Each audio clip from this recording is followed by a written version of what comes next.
se prépare un grand changement. Voulez-vous aider?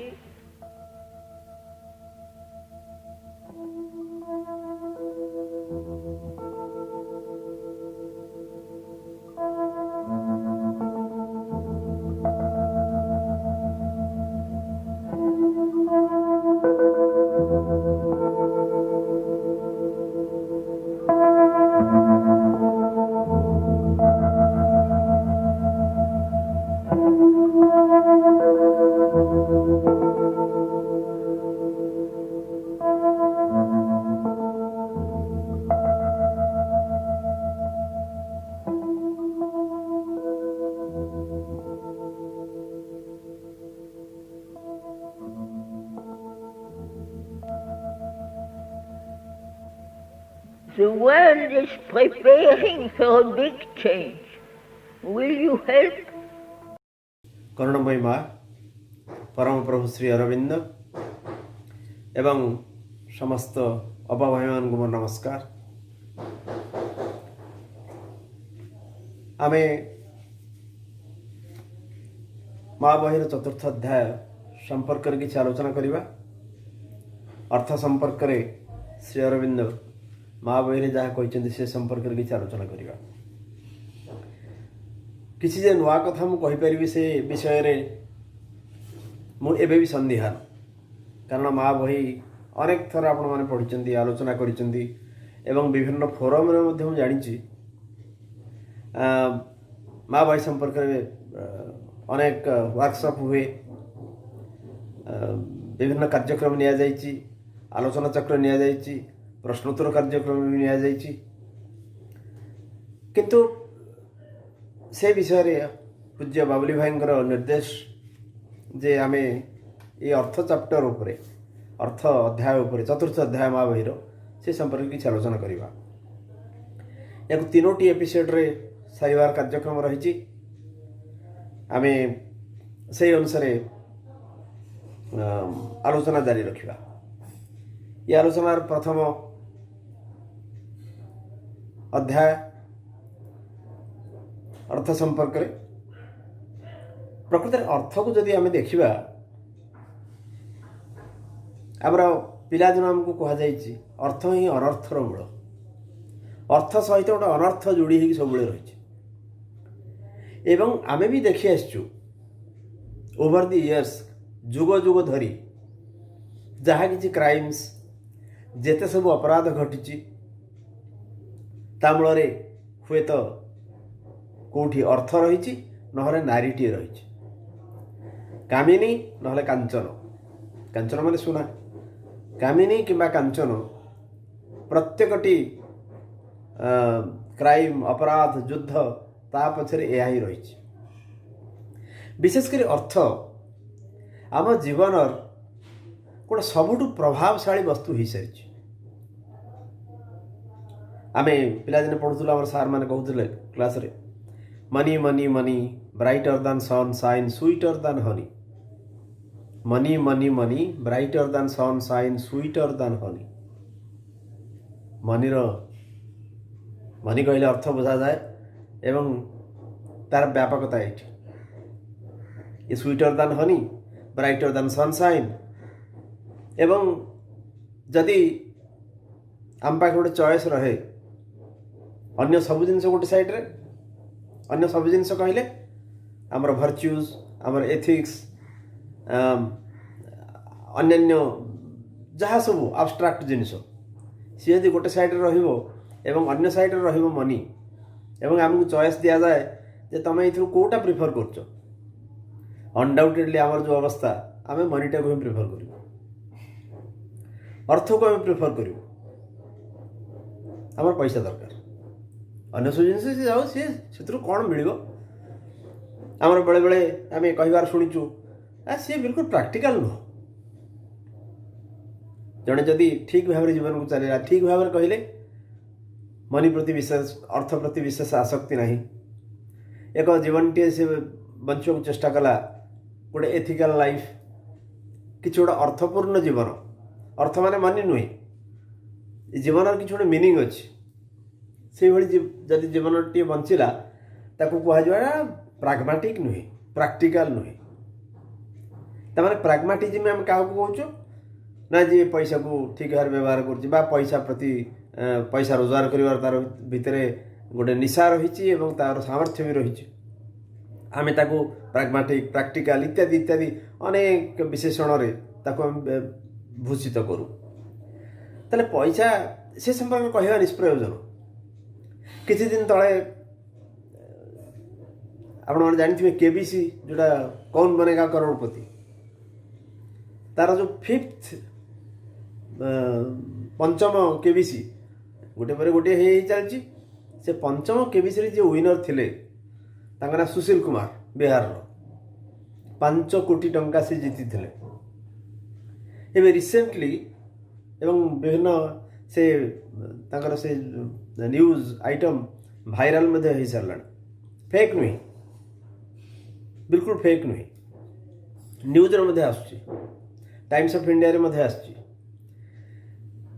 ସିଏ ତାଙ୍କର ଅନୁଭୂତି ବର୍ଣ୍ଣନା କରିଛନ୍ତି। ସେ କହୁଛନ୍ତି ଯେ ମୋ ଜୀବନ ନର୍କ ହେଇଗଲା ଯେଉଁଦିନ 5 କୋଟି ଟଙ୍କା ମୁଁ ଜିତିଲି। କେବିସି 5ର ୱିନର ସୁଶୀଲ କୁମାର କହୁଛନ୍ତି ଯେଉଁଦିନ ମୁଁ ପଇସା ଜିତିଲି କୌନ ବନେଗା କରୋଡ଼ପତିର ସେ ଅଧ୍ୟାୟରେ, ତା ପରଠାରୁ ମୋ ଜୀବନ ଏକ ନର୍କ ହେଇଗଲା। ବହୁତ କଥା ସେ ବର୍ଣ୍ଣନା କରିଛନ୍ତି। ଆମେ ଏତେ ତା ଭିତରକୁ ଯିବା ଦରକାର ନାହିଁ। କିନ୍ତୁ ସେ ଏବେ ତ ବ୍ୟାଙ୍କରପ୍ଟ ହେଇସାରିଲେଣି। Completely he has been turn into bankrupt. ସେ କହିଲେ ପ୍ରଥମରୁ ଯେତେବେଳେ ମୁଁ ପଇସା ଗୋଟେ ପାଇଗଲି, ଏତେ ପଇସା ମୋର ବିଲକୁଲ ଏକ୍ସପେକ୍ଟେସନରେ ନଥିଲା। ମାସକୁ ପ୍ରାୟ ମୋତେ ହଜାର ହଜାର ସଂଖ୍ୟାରେ ମିଟିଂ ଆଟେଣ୍ଡ କରାଯାଏ, ମୋତେ ଫେଲିସିଟେସନ୍ କରନ୍ତି, ମୋତେ ଇଏ ଦିଅନ୍ତି, ମାନେ ସମ୍ବର୍ଦ୍ଧନା ଦିଅନ୍ତି, ସମ୍ମାନ ଦିଅନ୍ତି। ମୁଁ ସେଥିରେ ଭାରି ଭଳିଗଲି। ବହୁତ ଲୋକଙ୍କୁ ଡୋନେସନ୍ ଆକାରରେ ବହୁତ କିଛି ଦେଲି ଏବଂ ପରେ ଜାଣିଲି ଯେଉଁ ଡୋନେସନ୍ ମୁଁ ଦେଇଛି ସେ ଗୋଟେ ରଙ୍ଗ ଅର୍ଗାନାଇଜେସନକୁ ଯାଇଛି। ଯେଉଁ ଟଙ୍କା ମୁଁ ଦେଲି ସେ ନଷ୍ଟ ହେଇଗଲା। ମୋ ସ୍ତ୍ରୀ ସହିତ ମୋର ପଡ଼ିଲାନି। ମୋ ସ୍ତ୍ରୀ ସବୁବେଳେ କହିଲା ଯେ ତୁମେ ଲୋକଙ୍କୁ ଚିହ୍ନି ପାରୁନ, ପଇସା ଯେମିତି ହେଇଗଲା ତୁମେ ଲୋକଙ୍କୁ ଚିହ୍ନି ପାରୁନ। ଏବଂ ସ୍ତ୍ରୀ ସହିତ ମୋର ସମ୍ପର୍କ ଭଲ ରହିଲାନି। ଆପଣମାନେ ନିଜେ ଦେଖିପାରିବେ ଯେ କେବିସି 5ର ୱିନରଙ୍କର ଅବସ୍ଥା କ'ଣ ହେଲା, ସେଇଟା ଆମେ ସମସ୍ତେ ଜାଣିପାରିବେ।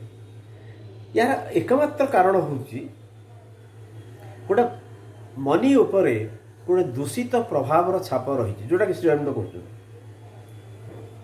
ଜଣେ ପଇସା ପାଇଗଲା ପରେ ତାର ମାଇଣ୍ଡ ସେଟ୍, ତାର ମନୋବୃତ୍ତି, ତାର ଚିନ୍ତାଧାରା ଗୋଟେ ଅଦ୍ଭୁତ ଭାବରେ ବଦଳିଯାଏ ବା ମନି ପ୍ରତି ଗୋଟେ ଅସମ୍ଭବ ଆସକ୍ତି ଆମକୁ ଏକ ଖରାପ କର୍ମରେ ଲିପ୍ତ କରିବାର ଉଦାହରଣ ପ୍ରବଳ ଭାବରେ ଅଛି।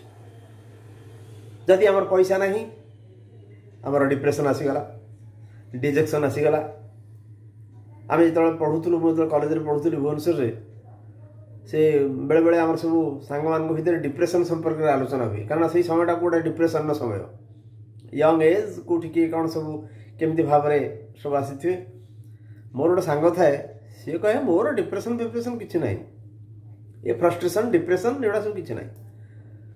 ମୋର ଯେଉଁଦିନ ପର୍ସରେ ପଇସା ନଥିବ ସେଇଦିନ ମୋତେ ଡିପ୍ରେସ୍ଡ ଲାଗେ। ଆଉ ଯଦି ପର୍ସ ଫୁଲ୍ ଅଛି, ଆଇ ଆମ୍ ନଟ୍ ଡିପ୍ରେସ୍ଡ। ତାମାନେ ଏଇ ଯେଉଁ ଉଦାହରଣ ଦେବାର ଉଦ୍ଦେଶ୍ୟ ହେଉଛି ଯେ ପଇସା ସମ୍ପର୍କରେ ଆମର ଏଭଳି ଏକ ମନୋବୃତ୍ତି କେଉଁ ଆଦିମ କାଳୁ ମଣିଷ ଯେଉଁଦିନଠୁ ପ୍ରଥମ ଥର ପାଇଁ ଅର୍ଥ ବା ତତ୍ସମ୍ପର୍କିତ ଜିନିଷ ଗୁଡ଼ିକର ସଂସ୍ପର୍ଶରେ ଆସିଲାଣି, ତା ପରଠୁ ମଣିଷ ଏହା ହିଁ ଶିଖିଛି। ଏଇଭଳି ଏକ ପରିବେଶ ପରିସ୍ଥିତି ଭିତରେ ସେ ଗତି କରୁଛି।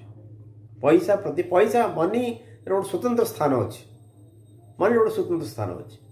ଏବଂ ମନି ଉପରେ ମନିର ପ୍ରଭାବ ମଧ୍ୟ ଅଧିକା। ଅନେକ ଦିନ ତଳେ ପୂଜ୍ୟ ଅଧ୍ୟାପକ ମନୋଜ ଦାସଙ୍କର ଗୋଟେ କାହାଣୀ ପଢ଼ୁଥିଲି ଯେ ଜଣେ ଜମିଦାର, ସେ ଯେତେବେଳେ ତାଙ୍କର ରୋଗଶଯ୍ୟାରେ ପଡ଼ିଲେ ଏବଂ ସେ ଜାଣିଲେ ଯେ ମୁଁ ଚାଲିଯିବି ଆଉ ବଞ୍ଚିବିନି, ସେତେବେଳେ ସେ ତାଙ୍କର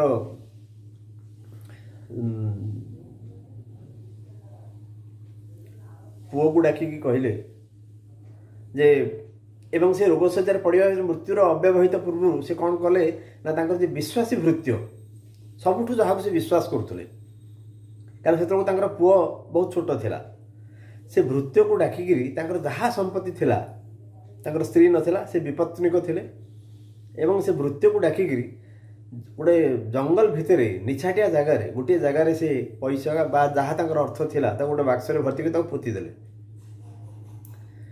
ପୋତି ଦେଇକି ତାକୁ ସଳାସଳି କରିଦେଲେ ଏବଂ ଫେରିଲା ବେଳେ ଭୃତ୍ୟକୁ କହିଲେ, ଦେଖ ମୋ ପୁଅ ଏବେ ଛୋଟ ଅଛି, ଆଉ ମୋର ତ ମରିବା ସମୟ ଉପସ୍ଥିତ ହେଇଗଲାଣି, ମୁଁ ତ ମରିଯିବି।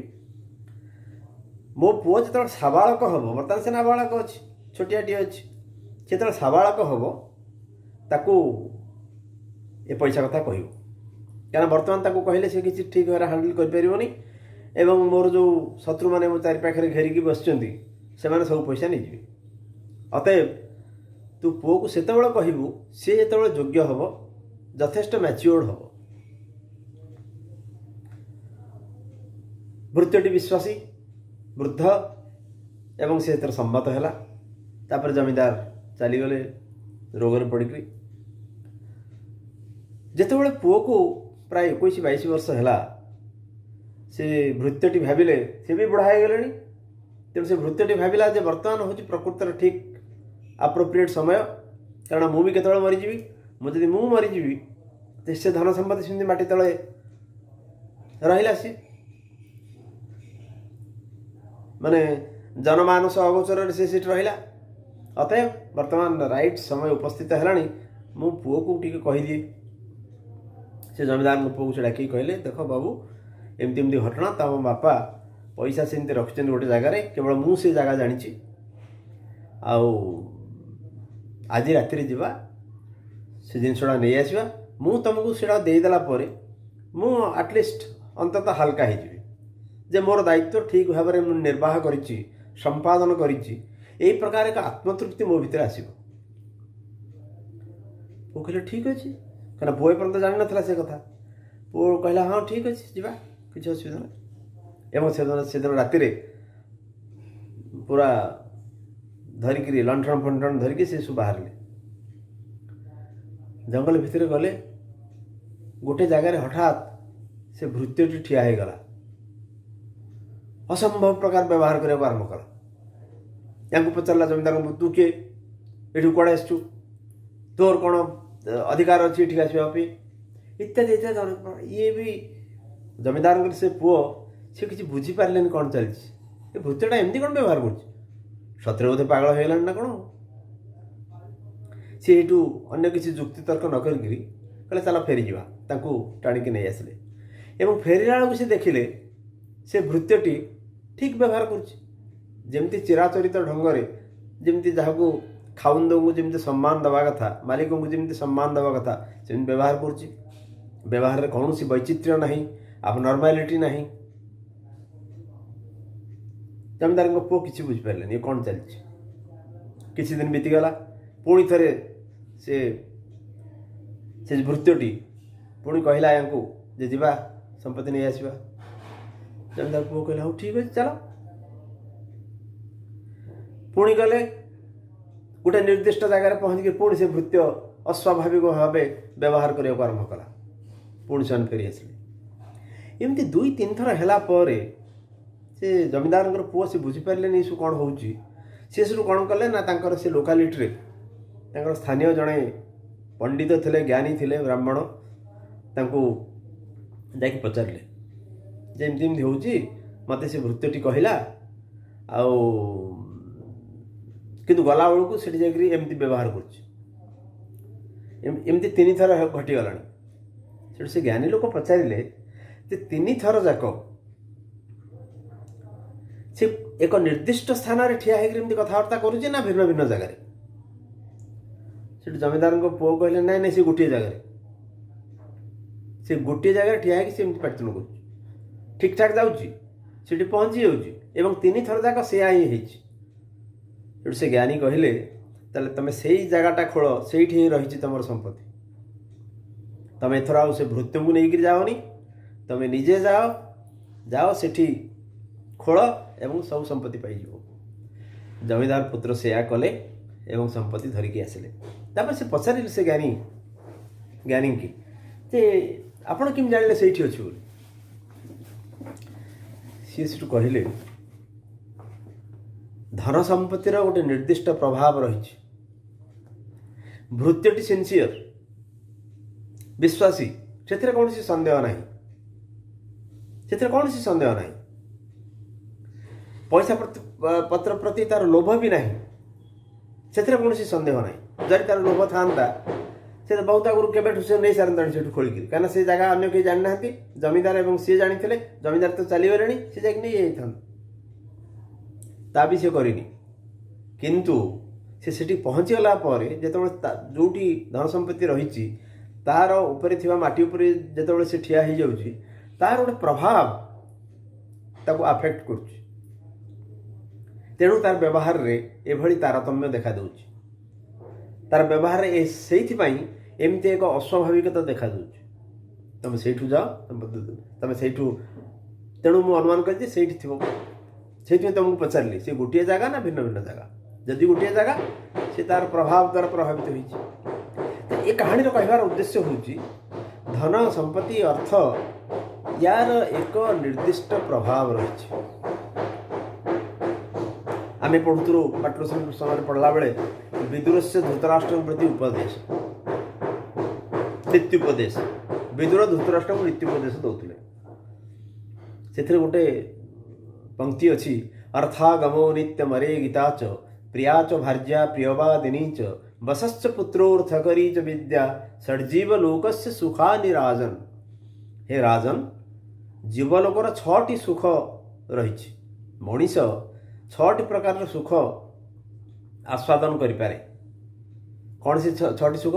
ନା ଅର୍ଥାଗମ ନିତ୍ୟମରେ ଗୀତାଚ, ପ୍ରତିଦିନ କିଛି କିଛି ଅର୍ଥ ଆସୁଥିବ, ଶରୀର ନିରୋଗ ରହିଥିବ। 2 ପ୍ରିୟାଚ ଭାର୍ଯ୍ୟା ପ୍ରିୟବାଦିନୀ ଚ, ଭାର୍ଯ୍ୟା ସ୍ତ୍ରୀ ପ୍ରିୟା ହେଇଥିବ, ଭଲ ପାଉଥିବ ଏବଂ ପ୍ରିୟବାଦିନୀ ହେଇଥିବ, ଭଲ କଥା କହୁଥିବ। 4 ବସଶ୍ଚ ପୁତ୍ରୋର୍ଥକରୀ ଚ ବିଦ୍ୟା, ପୁଅଟି ନିଜର ବସରେ ଥିବ ଏବଂ ସିଏ ଯେଉଁ ବିଦ୍ୟା ପଢ଼ିଥିବ ସେ ଅର୍ଥକରୀ ବିଦ୍ୟା ହେଇଥିବ। 6 ଷଡ଼ଜୀବ ଲୋକସ୍ୟ ସୁଖାନି ରାଜନ। ଏପରିକି ଯଦି ମହାଭାରତରେ ୟାକୁ ଏମିତି ଗୁରୁତ୍ୱ ଦିଆଯାଇଛି, ତେଣୁ ସାଧାରଣ ଭାବରେ ଆମେ ଜାଣିବା କଥା ଯେ ଅର୍ଥ କେଉଁଭଳି ଷ୍ଟେଜ୍ରେ ଆସିକି ପହଞ୍ଚିଛି ବା ଅର୍ଥର ପ୍ରଭାବ, ଅର୍ଥର ମୂଲ୍ୟ ଆମେ ସାଧାରଣ ମଣିଷମାନଙ୍କ ପାଖରେ କେମିତି ଅଛି। ତେଣୁ ଶ୍ରୀ ଅରବିନ୍ଦ କିନ୍ତୁ ଶ୍ରୀ ଅରବିନ୍ଦ କହୁଛନ୍ତି ଅର୍ଥ ହେଉଛି ଗୋଟେ ଶକ୍ତି। ଅର୍ଥ ହେଉଛି ଗୋଟେ ଶକ୍ତି। ଭଗବାନଙ୍କର ଅନେକ ଶକ୍ତି ରହିଛି, ତା ଭିତରେ ଅର୍ଥ ହେଉଛି ଗୋଟେ ଶକ୍ତି। ଆମେ ଆଗ ସେମିତି ଚିନ୍ତା କରିବା ଯେ ପ୍ରକୃତରେ ଏଇ ଯେଉଁ ଅର୍ଥ ଯାହାକୁ ଆମେ କହୁଛେ ଏବଂ ଅନେକ ସମୟରେ ସେ ଅର୍ଥର ମୋହରେ ଆମେ ବିଭିନ୍ନ ପ୍ରକାର କୁକର୍ମ କରିବାକୁ ବି ପଛଉନାହୁଁ। ସିଏ ଭଗବାନଙ୍କର ଏକ ଶକ୍ତି। It is a divine power. ଭଗବାନଙ୍କର ଶକ୍ତି, ଆଗ ସେଇଟାକୁ ଆମକୁ ମନେ ରଖିବାକୁ ପଡ଼ିବ। ତେଣୁ ସେ ଆରମ୍ଭ କରୁଛନ୍ତି ସେଇଥିରେ, ଅର୍ଥ ବିଶ୍ୱଗତ ଶକ୍ତିର ଗୋଟିଏ ସ୍ଥୂଳ ଚିହ୍ନ। ଇଏ ଏକ ସାଙ୍କେତିକ କଥା, ଏକ ସ୍ଥୂଳ ଚିହ୍ନ। ସ୍ଥୂଳ ଭାବରେ ଆମେ ଦେଖୁଛୁ ଅର୍ଥ, ସେ ଡଲାରରେ ହେଉ, ରୁପିଜରେ ହେଉ, ଟଙ୍କାରେ ହେଉ, ପାଉଣ୍ଡରେ ହେଉ ବା ରୁବଲରେ ହେଉ, ଯେଉଁଥିରେ ହେଉ। ସେ ଗୋଟେ ବିଶ୍ୱଗତ ଶକ୍ତି, ତାର ଗୋଟେ ସ୍ଥୂଳ ଚିହ୍ନ ହେଉଛି ଅର୍ଥ। ସ୍ଥୂଳ ଚିହ୍ନ ବାହାରକୁ ଆମେ ଯାହାକୁ ଦେଖୁଛୁ, କିନ୍ତୁ ତା ଭିତରେ ଅନେକ ଜିନିଷ ରହିଛି। ଏହି ଶକ୍ତି ଯେତେବେଳେ ପୃଥିବୀ ଉପରେ ପ୍ରକାଶିତ ହୁଏ ସେତେବେଳେ ତାହାର କ୍ରିୟା ହୁଏ ପ୍ରାଣ ଓ ଜଡ଼ର ସ୍ତରରେ। ବାହ୍ୟ ଜୀବନର ପରିପୂର୍ଣ୍ଣତା ନିମିତ୍ତ ଏହି ଶକ୍ତି ଅପରିହାର୍ଯ୍ୟ। ଏକ ବିଶ୍ୱଗତ ଶକ୍ତି ଏବଂ ଯେତେବେଳେ ପୃଥିବୀ ଉପରେ ସେ ପ୍ରକାଶିତ ହେଉଛି ତାର କ୍ରିୟାଟା ହେଉଛି ପ୍ରାଣ ଆଉ ଜଡ଼ର ସ୍ତରରେ, ଆମର ଭାଇଟାଲ ଏବଂ ମ୍ୟାଟରର ସ୍ତରରେ, ଜଡ଼ ଏବଂ ପ୍ରାଣର ସ୍ତରରେ କ୍ରିୟା ହେଉଛି। କାରଣ ଯେତେକ ଆମର ଭାଇଟାଲ ଆଟାଚମେଣ୍ଟ ରହୁଛି, ପ୍ରାଣର ଯେଉଁ ଆସକ୍ତି ସବୁ ରହିଛି, ସବୁ ମନି ସେଣ୍ଟର୍ଡ, ଅର୍ଥକୈନ୍ଦ୍ରିକ, ସବୁ ଅର୍ଥକୈନ୍ଦ୍ରିକ। ଆମେ କିଛି କମ୍ଫର୍ଟସ୍, କିଛି ଲକ୍ଜୁରିଜ୍, ଆମର ବଡି ଚାହୁଁଛି କିଛି କମ୍ଫର୍ଟ, ଆମର ପ୍ରାଣିକ ଆବେଗ ଗୁଡ଼ାଏ ଅଛି ଯେଉଁଟାକ ସାଧାରଣ ଆବେଗ, ତାର ଚରିତାର୍ଥତା ପାଇଁ ଅର୍ଥ ଆମେ ଚାହୁଁଛୁ। ତେଣୁ बाह्य जीवन परिपूर्णता पे श्री अरविंद से कहते बाह्य जीवन परिपूर्णता अर्थ अपरिहार्य। आम जो बाहर जीवन आम बंचुचे जो प्रकार जीवन आम बंचुचे आम गोटे जॉब करुचे किसी सैलरी आम घरे रहीचे घर आवश्यक जिनिस दरकार जहाँ ताको किणा पड़ुची अर्थर आवश्यक। घरे किए बेमार पड़ला देह खराब है अर्थ आवश्यक। तेणु जदि बाह्य जीवन परिपूर्णता को आम आखि आगे रखा आम जो बाह्य जीवन अच्छे आंतर जीवन गोटे अलग बाह्य जीवन कहीं बाह्य जीवन को आम संपूर्ण रूपे छाड़ पार ना बाहर जीवनटा को संपूर्ण रूपे छाड़ पार ना हुए तो आम ब्रांडेड सार्ट हुए तो न पिंधि पारू कि सार्ट तो पिंधा पड़ो। सिमिलारली हुए तो प्रतिदिन जाकर मे फेयर आम न खाऊ कि खाद्य तो खाया पड़ो एवं ताप अर्थर आवश्यकता रही। अतएव बाह्य जीवन परिपूर्णता अर्थ बा यही शक्ति अपरिहार्य किंतु उत्पत्ति एवं कर्म है भगवान शक्ति तार सोर्स उत्पत्ति एवं तार काम ये हूँ भगवान शक्ति जो से आसी एवं तार कर्म जहाँ हवा कथा आमे कौन करुचे से अलग कथा तार कर्म जहाँ हवा कथा एवं जो से आसी ताकू जदि आम चिंता करवा ताहले आम जानिबा ये हूँ भगवान शक्ति ये कौन सी मनुष्यर शक्ति नुहे बा साधारण स्तर रे एक शक्ति नुहे AK-47 भाया यार शक्ति नहीं माने से भाया शक्ति ये नुहे ये हूँ भगवान को शक्ति कार सोर्स तार उत्पत्ति एवं तार कर्म को कर्म रे अर्थ नियोजित हवा दरकार ये दुईटा को जदि आम ठीक भाव विथ राइट एटीट्यूड जदि आम चिंता करवा ताल देखा ये हूँ भगवान को शक्ति। तेबे भगवान अन्यान्य शक्ति परी यह भी पृथ्वी रे हस्तांतरित होइछि एवं निम्न प्रकृतिगत अज्ञान क्षेत्र रे अहंकार निज व्यवहार निमित्त यह अपहरण करिछि अथवा आसुरिक प्रभाव यह अधिकार करी निजर उद्देश्य साधन सकाशे विकृत करिछि। भगवान को सब शक्ति भाया ये भी ठीक जगह ना ये हस्तांतरित होइछि ये ठीक हाथ में नहीं कहीं ना गोटे जिनिस जा हाथ में रहिले तार व्यवहार ठीक हम सेटा जदि नहीं एक अन्य जनक हाथ में सी पड़ी तेणु सी जमी चाहिए सेमती व्यवहार कर। तेणु जमती उदाहरण स्वरूप गोटे छुरी रे परिवा कटा जाई परिबो मनीष भी मरा जाई परिबो। तेणु जदि छुरी रे मनीष मरागला से दोष होउची छुरी की जे हैंडल करुची तार से को एटीट्यूड रे छुरी व्यवहार करुची। प्रत्येक जिनिस जत गोटे शक्ति हो जाए गोटे इन्स्ट्रुमेंट हो जाए गोटे जंत्र हो जाए से जंत्र हैला परे तार व्यवहार उपरे बा सी जा हाथ में पड़ी सी केमिति याको व्यवहार करुची तार ऊपर निर्भर करुची यार काम। तेणु भगवान अन्यान्य शक्ति भाया ये भी हस्तांतरित होइछि एवं निम्न प्रकृतिगत अज्ञान क्षेत्र रे अहंकार निज व्यवहार निमित्त यह अपहरण करिछि। ईगो तो सबुठी प्रोब्लेम करुछि सब प्रत्येक जगह आमर प्रोब्लेम करुछि ईगो। अतएव ये जो अहंकार तार निजर व्यवहार सकाशे या अपहरण करिछि कारण श्री अरविंद कहते Manish minus ego is 24 carat gold. यही भाषा हुए तो कही ना कहीं मनीष भितर जब ईगोटा को अलग कर दि जाए बाकी जहाँ अवशिष्ट रहा मनीष भितर सी हूँ संपूर्ण दिव्य। ईगो को श्री अरविंद कहते सेपरेटिव कन्सियसनेस ये एक पृथक चेतना ये रहा मैंने सब डाइल्यूट कर जड़े धनी मानी ज्ञानी जहाँ हो ना कहीं ता भितर जदि ईगो रही प्रोब्लेम सृष्टि कर। तेणु अहंकार निज व्यवहार सकाशे को अपहरण करिछि। अन्यान्य शक्ति भाया भगवान अन्यान्य शक्ति भली ये भी हस्तांतरित होइछि ठीक लोक हाथ में नहीं ଏବଂ ଠିକ୍ ମନୋବୃତ୍ତି ସମ୍ପନ୍ନ ଲୋକ ହାତରେ ନାହିଁ, ଅଥବା ଆସୁରିକ ପ୍ରଭାବ ଏହାକୁ ଅଧିକାର କରି ନିଜର ଉଦ୍ଦେଶ୍ୟ ସାଧନ ସକାଶେ ବିକୃତ କରିଛି। ଗୋଟେ ଆସୁରିକ ପ୍ରଭାବ ରହିଛି ପଇସା ଉପରେ। ଆଜି ଯେଉଁଠି ଅର୍ଥ ଅଧିକା ହେଇଯାଇଛି ସେଠି ସବୁ ପ୍ରକାର ଜିନିଷ ଆପଣ ଦେଖିବେ, ସମସ୍ତ ପ୍ରକାର ଖରାପ ଜିନିଷ। ଯେମିତି ଆମେ ସଂସ୍କୃତିରେ ପଢ଼ୁଥିଲୁ, ଯୌବନଂ ଧନ ସମ୍ପତ୍ତି ପ୍ରଭୁତ୍ୱം ଅବିବେକିତା ଏକୈକମପ୍ୟନର୍ଥାୟ କିମୁଯତ୍ର ଚତୁଷ୍ଟୟମ୍। ଯୌବନ, ଧନ ସମ୍ପତ୍ତି, ପ୍ରଭୁତ୍ୱം ଏବଂ ଅବିବେକିତା। ଯୁବକାବସ୍ଥା ହେଇଥିବ, ଧନ ସମ୍ପତ୍ତି ଥିବ, ପ୍ରଭୁତ୍ୱ ମାନେ ପାୱାର ଥିବ ଏବଂ ତା ସହିତ ଅବିବେକିତା ମିଶିଥିବ, ଅନସ୍କ୍ରପୁଲିଟି। ତାହେଲେ ଏ ଚାରିଟା ଯେଉଁଠି ରହିବେ ସେଠି ପ୍ରଚଣ୍ଡ ଭାବରେ ଉତ୍ପାତ ଆରମ୍ଭ କରିବେ। ପଇସା ଯେଉଁଠି ରହୁଛି ଏବଂ ପ୍ରବଳ ପଇସା, ବିନା ପରିଶ୍ରମରେ ପଇସା, ଯାହାକୁ ଆମେ ଆମର ସାଧାରଣ ଇକୋନୋମିଷ୍ଟ ମାନେ ବା ବିଭିନ୍ନ ଅର୍ଥନୀତିଜ୍ଞ ମାନେ ତାକୁ କହୁଛନ୍ତି ଯେ ଇଏ ହେଉଛି ବ୍ଲାକ୍ ମନି। ବିନା ପରିଶ୍ରମରେ ଯେଉଁ ଉପାର୍ଜିତ ପଇସା, ଉପାର୍ଜିତ ତ ନୁହଁ, ତାକୁ ଉପାର୍ଜିତ କୁହାଯିବନି, ବିନା ପରିଶ୍ରମରେ ଆସିଥିବା ପଇସା। ତା ପଛକୁ ପଛ ସିରିଜ୍ ଲାଗିଥିବ। ପଇସା ପ୍ରବଳ ହେଲା, ତେଣୁ ତାପରେ ଯାହା ଯାହା ଆସିବା କଥା ତାର ଆଉ କହିବା ଆବଶ୍ୟକତା ନାହିଁ। ଡ୍ରଗ୍ସଠୁ ଆରମ୍ଭ କରି ସବୁ ଜିନିଷ। ଅତଏବ ଗୋଟେ ଆସୁରିକ ପ୍ରଭାବ ଏହାକୁ ଅଧିକାର କରି ନିଜର ଉଦ୍ଦେଶ୍ୟ ସାଧନ ପାଇଁ ଉଦ୍ଦେଶ୍ୟ ସାଧନ ସକାଶେ ବିକୃତ କରିଛି। ଇଏ ବିକୃତ ହେଇଛି, ଗୋଟେ ପରଭର୍ସନ ଆସିଛି, କିନ୍ତୁ ମୂଳତଃ ଏ ଏକ ଦିବ୍ୟ ଶକ୍ତି।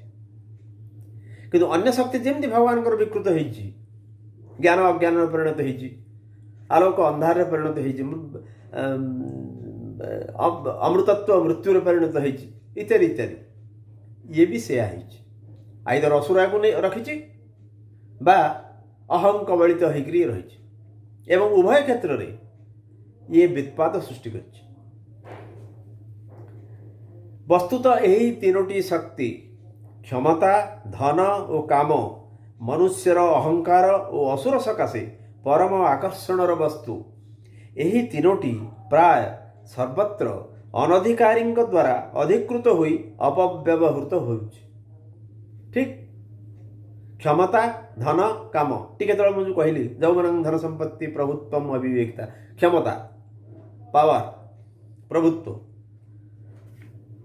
କ୍ଷମତା, ଅର୍ଥ ଏବଂ କାମ, ଇଏ ତିନିଟା ଯାକ ଇଟ୍ସ ଏ ଭିସିୟସ୍ ସାଇକେଲ, ଗୋଟେ ଭିସିୟସ୍ ସାଇକେଲ ସେ। ଏବଂ ପରସ୍ପର ଯେତେବେଳେ ଏକାଠି ହେଇଯାଆନ୍ତି ସେମାନେ ଏକକୁ ଆରକ ବଳିକରି ସୃଷ୍ଟି କରନ୍ତି। ଏବଂ ଏପର୍ଯ୍ୟନ୍ତ ଏଇଆ ଦେଖା ଦେଇଛି, ଆଇଦର ଅହଂ ହାତରେ ଏସବୁ ରହିଛି। କ୍ଷମତା, ଧନ ଓ କାମ ମନୁଷ୍ୟର ଅହଙ୍କାର ଓ ଅସୁର ସକାଶେ ପରମ ଆକର୍ଷଣର ବସ୍ତୁ। ଅସୁର ଏହା ପ୍ରତି ଆକର୍ଷିତ ଏବଂ ଅହଂ ମଧ୍ୟ ଏସବୁ ପ୍ରତି ଆକର୍ଷିତ। ଏହି ତିନୋଟି ପ୍ରାୟ ସର୍ବତ୍ର ଅନଧିକାରୀଙ୍କ ଦ୍ୱାରା ଅଧିକୃତ ହୋଇ ଅପବ୍ୟବହୃତ ହୋଇଛି। ଅନଧିକାରୀ ଯେଉଁମାନେ ୟାର ପ୍ରକୃତରେ ଅଧିକାରୀ ନୁହନ୍ତି, ଯେଉଁମାନେ ୟାକୁ ରଖିବା ପାଇଁ ଯେଉଁମାନେ ଭାଜନ ନୁହନ୍ତି, ଯେଉଁମାନେ ଯୋଗ୍ୟ ନୁହନ୍ତି, ଯେଉଁମାନେ ଏଲିଜିବୁଲ୍ ନୁହନ୍ତି, ସେମାନଙ୍କ ହାତରେ ଏସବୁ ରହିଛି।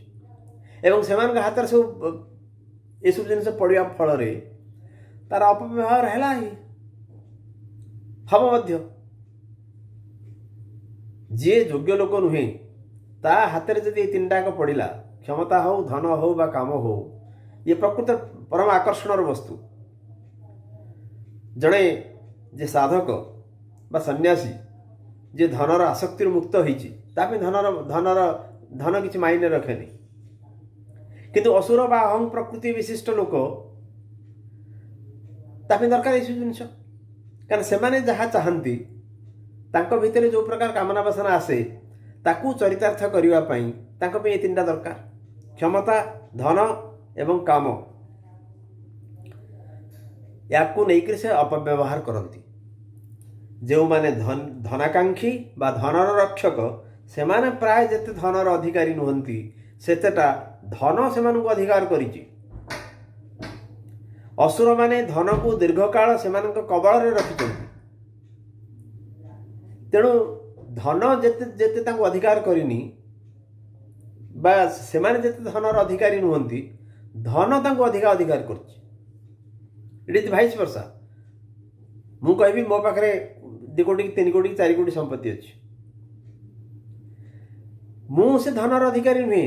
बेले बेले कौन हुए ना से धन मत इन्स्ट्रुमेंट कर मो पाखे पैसा अच्छी ठीक अच्छे, किंतु किसी समय पर से पैसाटार आसक्ति एत अधिका हो जाए जे सी हो जाए मालिक, मु हो जाऊँ इन्स्ट्रुमेंट।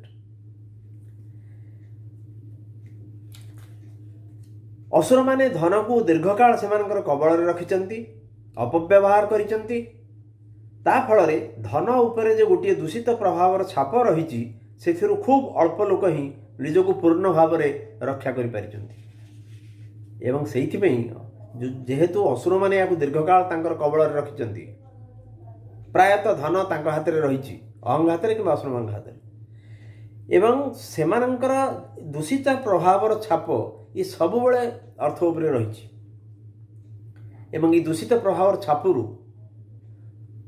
खूब कम लोक अच्छा जो माने कि मुक्त हो पारती, नहले अन्यथा प्राय समस्ते तारी कबल में पड़ी तारी द्वारा अनुशासित परिचालित होती। आमे परवर्ती अध्याय या आलोचना को आगू बढ़ेवा। नमस्कार, धन्यवाद।